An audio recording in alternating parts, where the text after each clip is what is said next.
सोलापुरात धनगर समाजाकडून देवेंद्र फडणवीस यांचा ताफा अडवण्यात आल्याचं सध्या समजतंय। विमानतळ रोडवर मजरेवाडी शाळेजवळ येताच त्यांचा हा ताफा अडवण्याचा प्रयत्न करण्यात आलाय।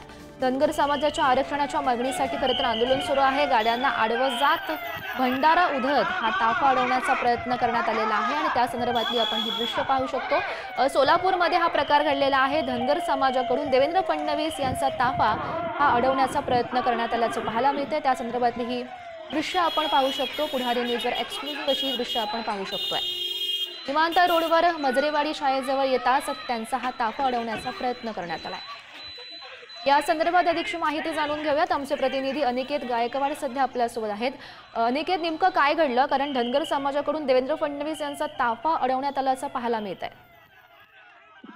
नक्कीच गौरी, आज उपमुख्यमंत्री देवेंद्र फडणवीस मंगळवेढा येथील कार्यक्रमासाठी सोलापूर विमानतळावरून उतरल्यानंतर ते मंगळवेढा या ठिकाणी जात असतानाच मजरेवाडी शाळेजवळ जे आहेत ते येतात धनगर आंदोलकांना त्यांना सामोरे जावं लागलेलं आहे। धनगर आरक्षणाची अंमलबजावणी व्हावी आणि एसटी प्रवर्गामधून आरक्षण मिळावं ही मागणी घेऊन जे आहेत ते धनगर आंदोलकांनी भंडारा उधळत देवेंद्र फडणवीस यांचा ताफा अडवण्याचा प्रयत्न केला गेला।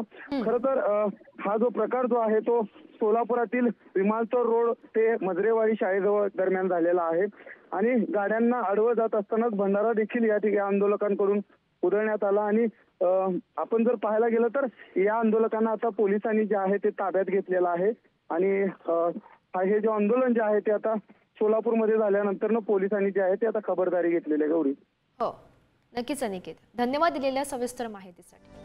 सोलापुरातून आपण ही महत्त्वाची अशी बातमी पाहतोय। धनगर समाजाकडून देवेंद्र फडणवीस यांचा ताफा अडवण्यात आलेला होता, त्याविषयी आपण